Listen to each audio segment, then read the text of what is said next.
Greetings to our viewers, both here at home and around the world. I am Ajuri Ngelale, and you are most welcome to Africa's Future Leaders.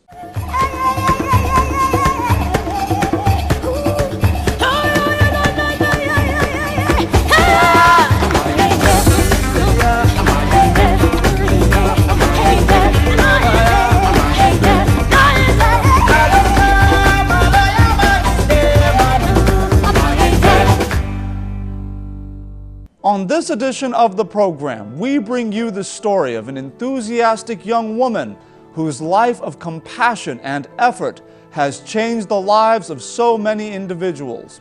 This is the story of Sephiny Smart.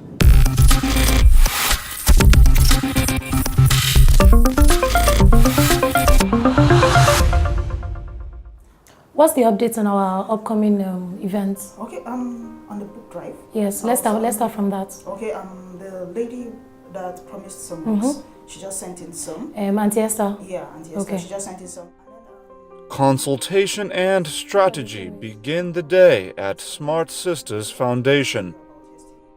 The successful events and contributions to come emanate from these morning meetings.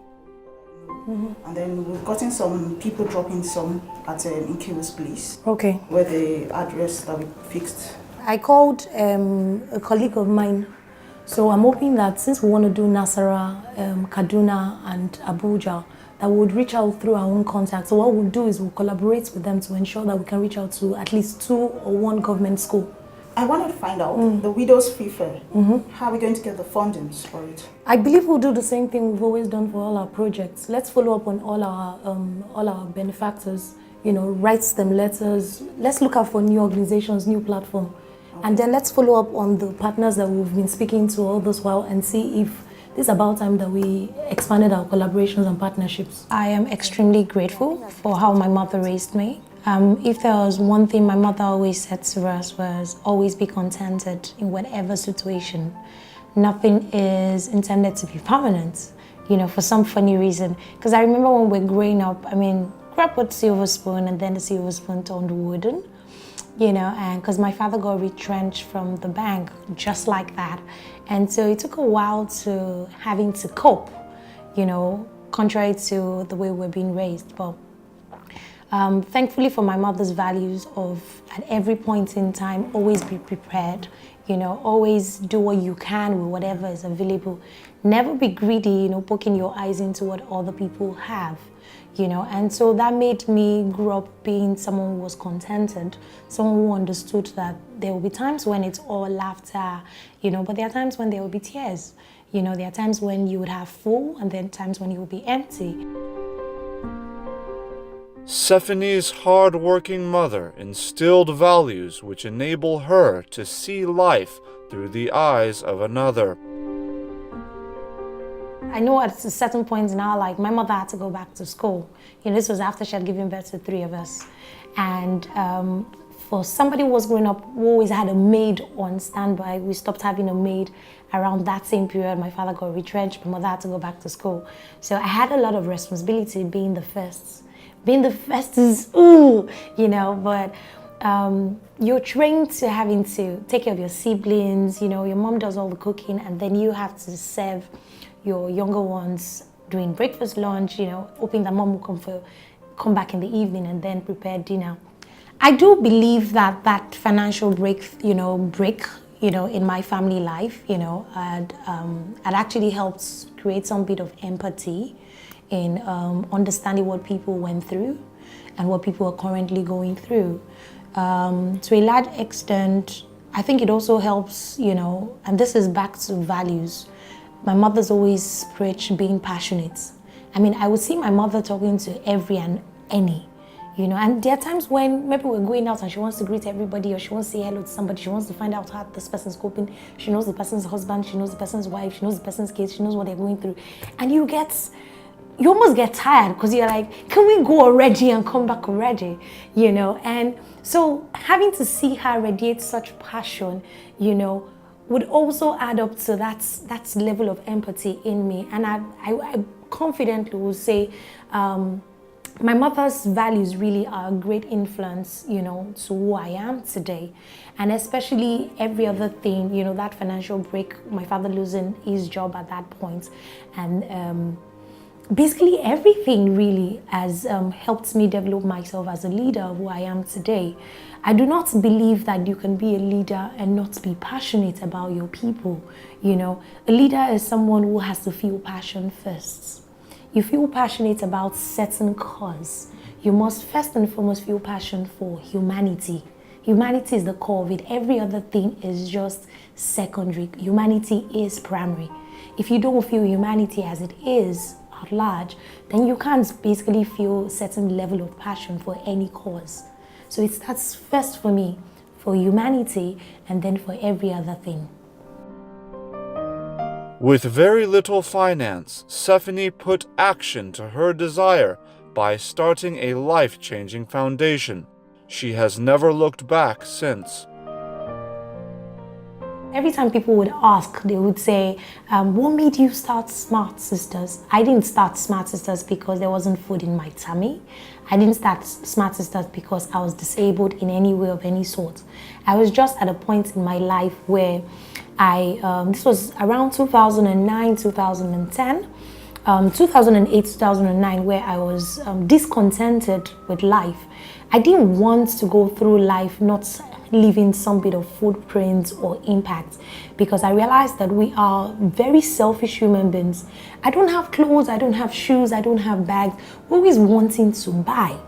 But we never pause for a moment to actually consider people who can't even buy, So I didn't want to go through life and someday I die and all I've lived was everything I've bought in my closets or everything I have acquired education. And no, I didn't want that to be my life. So I got to the point where I realized that I could actually help. I could impact other people. I could be a reason why other people can wake up in the morning and smile. I could be a platform to create access for people. And so that was the platform on which SmartSistas Foundation was also built. And to be very honest, SmartSistas wasn't supposed to be a foundation. Because I wanted to impact, I wanted it to be a platform to impact.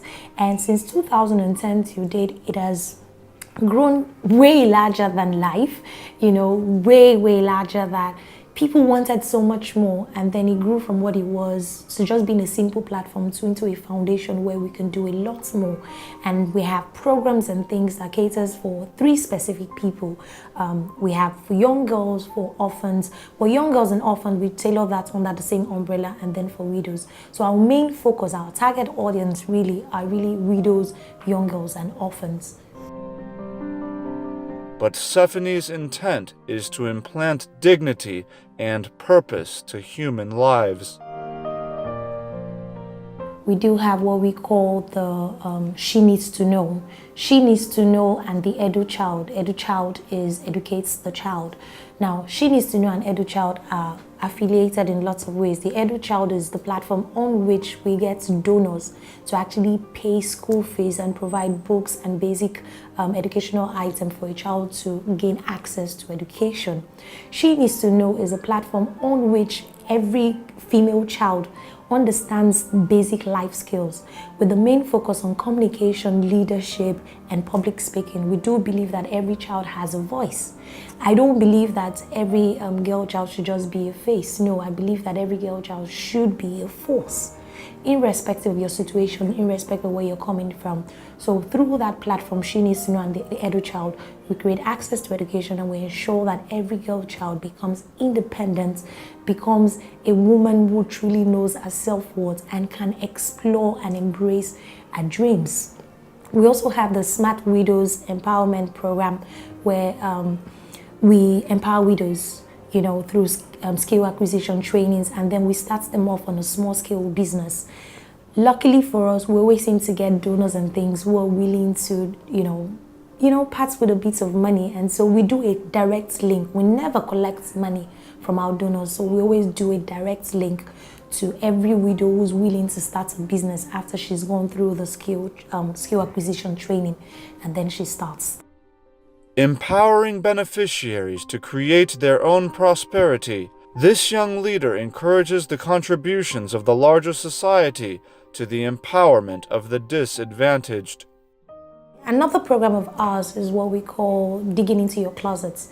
Digging into your closet is actually what feeds everything that we do. It is, for us, the closet is very symbolic.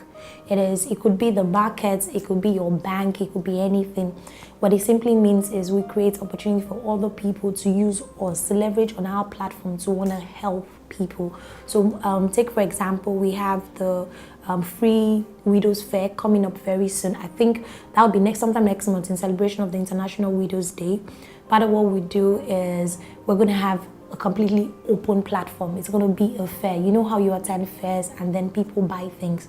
Now it's going to be a fair where these widows, specific widows from specific communities, can come for the fair and basically pick up anything according to their needs for themselves and their dependents. So they don't buy anything, they don't pay for anything. So through digging into your closet, as many people who can dig into their closets can then donate things and then have access. But we're very peculiar with collecting certain things because it is important that as much as it's some hands down, we still want our widows to feel like they are not just a leftover of the society, but they are also full members of the society. And whatever you are entitled to as an individual, they also can be entitled to as individuals of the society and can enjoy humanity to the fullest. So we try as much as possible to ensure it's either new items or items that are of good standard. After being selected as a Mandela Washington Fellow, Sephiny would learn that passion and right desire is not enough. Something more was needed. For us at the University of Delaware, we were all under the civic leadership track. It was having to cover a lot more things, take raising funds, fund management. It exposed my mind to certain techniques that I hadn't considered or hadn't even heard about. And the flexibility of actually exploring a lot more. Coming back to Nigeria and then it meant I needed to go back to the blackboard to completely take a moment to think about a lot of things that we had done and a lot more things where we wanted to go to. We weren't thinking sustainability, we're thinking let's impact. But it gave us a moment to think, pause and think, as much as we want to help, how do we sustain that process of actually helping? And so it wasn't enough to just go back to the field and start working, because when we started SmartSistas Foundation, it wasn't, I didn't go to school for it or anything of that sort. There weren't, I wasn't given a manual of the right things to do. I was just passionate. But passion is not enough. You've got to be strategic on what you do and how you do it. You've got to be a bit more, you've got to have a vision of where you're going to, what the bigger picture is, how you want to implement it, your long and short term plan. And so having been part of the Mandela Washington, that gave me a moment to reflect. First, it was my reflection points. Yes, we've done pretty much a lot, but how can we now progressively, positively make more impact? And so we started thinking sustainability. We went back to the drawing board. What were the choice of terms that we had used that didn't fully envision us where we needed to be? We needed to draw back on our profile. A lot of things had to be, with our T's and things, crossed it out, crossed out a lot of things and then created a more dedicated path. Some of her beneficiaries pay a visit. Yes. How's it been so far? With the transition? Yeah, the result is ready. Then the result was not ready, so I had to go back for some clearance and everything. So my result is ready. I came out with upper credit. Yay! Deborah Opeyemi shares further. I met SmartSistas, I think back then, that was 2013. I was still in secondary school. They came to my school and helped out with some payments that I couldn't pay. And also, they did not stop there. They also helped sponsoring my ND program by paying parts of my project fee and most fees that I couldn't pay also. They've made me to be a strong woman. They've made me to be the person that I am today by encouraging me, by giving me some advices that really helped my life today. But, which class you can't they know? Beneficiary and widow Elizabeth Sule describes how Sephiny's intervention changed her life and offered hope for tomorrow. I met them in 2014 when I lost my husband. It's like I lost hope. My life was so battered, shattered. But when I met them, God used them to regard me again. So I was so happy. SmartSistas Foundation is a very nice place. It's a foundation that there is hand of God upon it. They helped me to train one of my child. They picked one of my child to help me to sponsor him to school. And since then, they have been doing well, paying school fees, cater for them. Even though when he was too strong, they will take him to the hospital and take care of my son.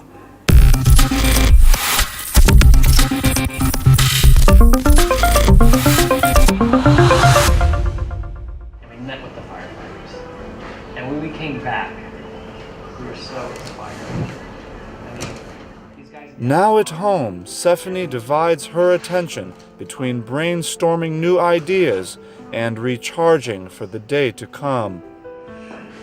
For this creative young woman, television is a permitted distraction. I love to multitask. I love to do a lot of things. I mean, I've pretty much taught myself a lot of things. I can handle the camera, I can do video editing, I can act, what else can I do? Pretty much a lot of things, you know, and over time I've actually developed myself on a lot of things, and I can do everything and do it effectively, you know. So multitasking, that's me. My energy level is top drive. I lack the confidence to say I can go 72 hours and not sleep. That's how crazy my energy level can be. In lots of ways, that helps me even as a leader, you know, especially with everything I do. It just keeps me going, you know. And I like to think that as a young person, this is the best time where you can actually do a lot more and keep impacting than when you are way older and your energy level isn't as much as this. I don't think I've achieved as much as I want to. You know, I'm the worst critic of myself. So I never get to the point where I am bloated in my head. I like to think that there's so much to be achieved. So I say to myself, I haven't done a lot. First for me would be the foundation, because that I am extremely passionate about.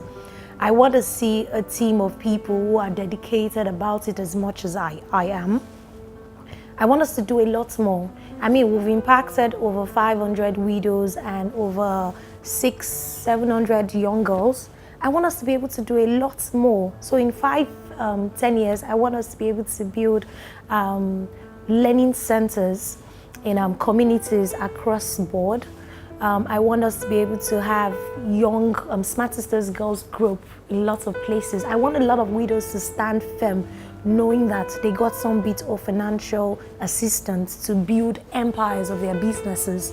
And this is in regards to SmartSistas Foundation. And even my team members, I want them to feel like they have a hold, you know, in what we do. I want us to grow to the point where we can actually pay our own bills, you know, and then we can rely on ourselves to be able to do a lot more. That even when I'm not here or my team members are not around, the sustainability is unquestionable, it's unmovable. Personally for me, in my life, I am passionate about the media. You know, I want to be able to have a renowned TV show, something that impacts people, but with a more fun aspect to it. In the process of blossoming as a leader, Sephiny went on a journey of self-discovery, strengthening weaknesses and taking on challenges. I don't suffer fools. I am very impatient. When I'm motivated on achieving something, I can't seem to, I never seem to understand why people just couldn't be on the same drive length, like, let's get it done, let's drive. And so I easily get frustrated because I wasn't patient enough to understand where they were coming from. But over time, I have understood that every human being has got their strengths and their weaknesses. And so in order for you not to get frustrated with efforts, because at the end of the day, everybody's bringing some level of efforts to the table. So how do you manage this? So what I've been able to do is I have identified people's strengths with their abilities, what they can bring on the table, and not expect a lot more after that. Like, I kind of just work with what you can deliver, and I don't push it. And then I find somebody else who can deliver on that particular drive, and then we manage effectively. I mean, it's a bit of teamwork too, and teamwork ensures that it's not just one person in play, it's everybody in play. So being able to do that, you must ensure that you are patient all the way. So every day as a leader, it's having to work on my patience level, which is hard, which is really hard sometimes, because you want everybody to go. And yes, I'm like, we'll go when we want to go, but I'm learning that, and having to learn that means also that it also helps me, put myself in check. So I also know when not to be impatient with people, and I know that as a leader, there's certain expectations, So for me, that's one of it. With eyes focused on future generations, Sephiny shares her belief that vision, will, and action make the difference. Never at any point in time of those downtimes must you ever give up on yourself or give up on what your dreams and your passion are. Those dreams and your passion, it's yours. You gotta own it at every point in time. It's okay to feel bad. You're human. You're bound to feel. I mean, there's blood in your veins. So there are times when you want to cry. Yes, do cry. It's okay. But clean your tears and get up. Get up and do what you need to do to stand out as a young, positive youth who is impactful. And do me a favor, young people, do not say that our leaders are who they are and then you automatically want to become our leaders in politics. I mean, I'm not a very political person. I'm not politically inclined. I really am not. I'm not very passionate about politics, but I do not delude myself to think that just because politics is the way it is in the country. I've always said, if our leaders have got the right vision, we will get it right. If they understand that there is a place to be, it's about impact. And let me make a reference to America. As much as they say do not compare America to what it is, because they are way gone from where we are. But a lot of the fathers, who built America to what it is today, were people who got to the point after the fights and the wars and all, were people who got to the point where they wanted to make it right, not for themselves, but for their children's children, who wanted to build sustainable structures and things, policies that would continuously work.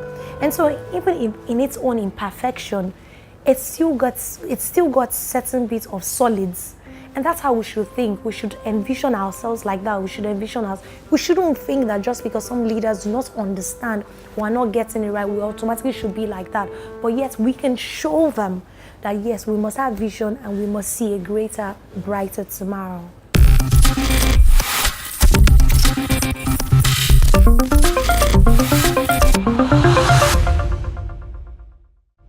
In voluntary service, the essence of humanity is revealed. To work and contribute to the growth of other people in the absence of material gain is to access that deep core which finds satisfaction only in the service of others. Sephiny reminds us that it is in true dedicated service that we find much of ourselves, giving what only we can uniquely give to make the continent a better place, one life and one community at a time. I am Ajuri Ngelale. Until next time, lead where you are, and followers will find you.